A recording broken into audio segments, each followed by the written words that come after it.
Garrett Mitchell, better known as Cleetus McFarland, was running inside the top 10 at Kansas Speedway when the whole thing went up in smoke, just when it looked like he was putting together one of the cleanest and most convincing stock car runs of his career. The number 30 blew up and turned a breakthrough afternoon into a full-blown disaster. The official result says 20th place, but the actual race he ran was dramatically different. This was not a guy riding around in the back all day and getting credited with 20th because everybody else crashed out. He was legitimately moving forward, legitimately racing well, and for a long stretch, he looked like he had a real top 10 finish in his hands before the motor gave up on him. Before we get into what happened, hit like, share this video, and subscribe to NASCAR Central for fast-moving NASCAR breakdowns without all the filler. Let's start with the result, because on paper, it does not look special at all. Officially, Garrett Mitchell finished 20th in Saturday's ARCA Menards Series tied 150 at Kansas Speedway. He completed 75 laps in the number 30 baldeagle.com Ford, while the race stretched to 108 laps because of late cautions and overtime.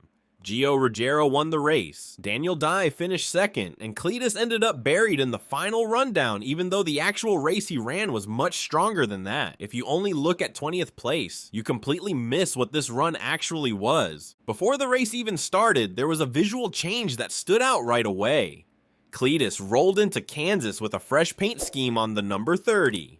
The Daily Downforce reported that he was debuting a new look for this return to ARCA. Retta Jones Racing said the car would continue the kinetic partnership while prominently featuring baldeagle.com, which is his own merch and content platform. So visually, this was not just the usual Cleetus car showing up again. That new look mattered because it fed right into one of the funniest moments of his weekend. Since baldeagle.com is his own platform, the whole sponsorship setup basically made him self-sponsored. And before the race, Cleetus leaned into that joke. He said, "Then I'm going to be fired if I don't get a top 10. That was the punchline. His sponsor was basically himself, so this was Cleetus making fun of the pressure by pretending his own company was ready to cut him loose. And honestly, that joke hit even harder later, because for a while, it looked like he was about to deliver exactly what he joked about. Now, before we continue, do me a favor and hit like, share this video, and subscribe to NASCAR Central. We're pushing through 4,000 subscribers, and on this one, let's see if we can get to 100 likes. Kansas was not some random extra race for Cleetus.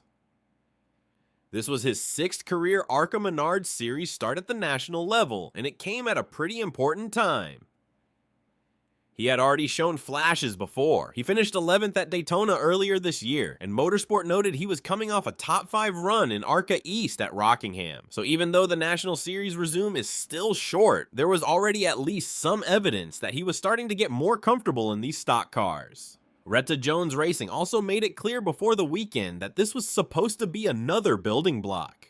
The team highlighted that Kansas would be his 2nd ARCA start on an intermediate track, and that extra seat time there mattered. If you were looking for an early sign that Kansas might go better than some people expected, you got one in practice. In ARCA's official pre-race practice results, McFarland was 13th fastest in the number 30 baldeagle.com Ford. That was not front row speed, but it was a respectable indicator that he was not showing up completely lost on a 1.5-mile track. Then qualifying got washed out.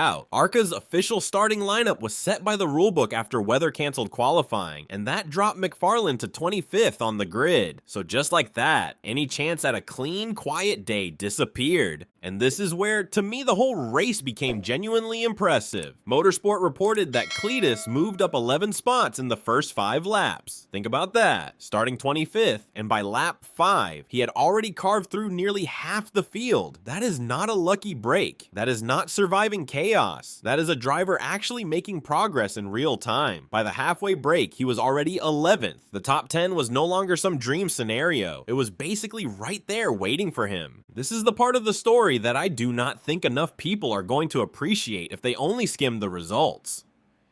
At Rockingham in the O'Reilly car, the whole conversation was about mistakes, spins, and whether NASCAR had seen enough. At Kansas, for a long stretch, the conversation could have been the exact opposite. This looked more measured, it looked cleaner, it looked like the kind of run you want to see from somebody who keeps being told he needs to show progression. Then it got even better. Motorsports said Cleetus reached as high as 7th after a 3-wide pass on a mid-race restart, 7th from 25th on the grid. That is not just solid, that is a legitimately eye-catching drive through the field. And it matters even more when you remember he was still learning this kind of track. He was not just hanging on to the tail end of the lead lap. He was taking positions, he was finding pace, he was making the type of moves that make people in the garage stop and look up for a second. At that point, the race had basically turned into the exact kind of day his supporters have been waiting for. The critics always say the same thing. Sure, he brings views, sure he brings eyeballs, but can he actually race at this level? Kansas was starting to answer that with something more meaningful than a hot take. But then the car started giving up. Motorsport reported that after climbing as high as 7th, McFarland began to fade because the engine was going sour. Oval Insider similarly noted that he had been running 10th and had previously been as high as 7th when smoke began appearing inside the car. So what looked at first like maybe a small drop off in pace was actually the beginning of the mechanical problem that would kill his day.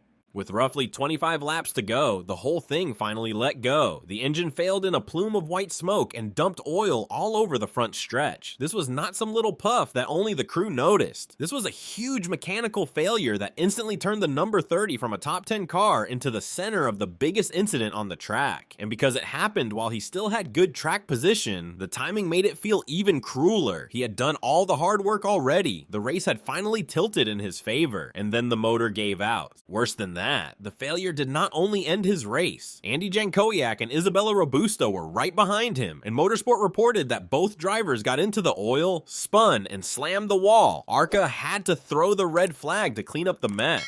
So this was not just a quiet mechanical retirement where Cleetus pulls to the apron and disappears. This became one of the major turning points of the race. But even in the middle of all of that, Cleetus still gave people something to talk about, because somehow through the oil and smoke and chaos, he kept his own car off the wall. Motorsport reported he slid sideways in his own oil through turns 1 and 2 without ever fully losing control, then finally got the car stopped. That might be the most underrated moment of the entire race. If that car snaps hard right there and pounds the wall, the whole narrative changes. Instead, he kept it together. And then, in classic Cleetus fashion, he did not sound crushed afterward. He sounded like a guy who knew exactly how much better the run had been than the final result. He said, "Overall, I had a blast," and then added that since he made it more than 75% of the race, he would call it a win. That is a perfect Cleetus line because it sounds funny at first, but when you think about it, there is some truth in it. If the thing blows up 20 laps in, the whole day is a waste. But when you have already charged from 25th into the top 10 and shown real pace before the failure, there is actually something to take away from it. Motorsport.com also had one of the best post-race reactions from him because the first thing he wanted to talk about was the save. He joked, "Did you see that drift through the entire turn 1 and 2? And then said he was already looking forward to seeing the highlight reel. That is Cleetus in one sentence. Smoke everywhere, race over, car done, and he is already laughing about the fact that the save probably looked awesome on replay. Oval Insider had another bit of post-race humor that fit perfectly with the Kansas storyline. McFarland joked that he hoped BaldEagle.com would not drop him and that he would be back for Talladega. That is him basically continuing the joke from before the race. And honestly, I think his attitude here matters because after NASCAR denied him O'Reilly Superspeedway approval, this weekend could have easily turned into another "see I told you so" day if he had run 22nd all afternoon and never showed anything. Instead, he did the opposite. There is context here too. NASCAR President Steve O'Donnell has said progression is evaluated race by race, and Kansas looked like progression before the parts failed. He started 25th, he moved up fast, he ran 11th by halfway, he got to 7th, and he was still in the top 10 when the engine went. That is a better case for development than a clean but anonymous 15th.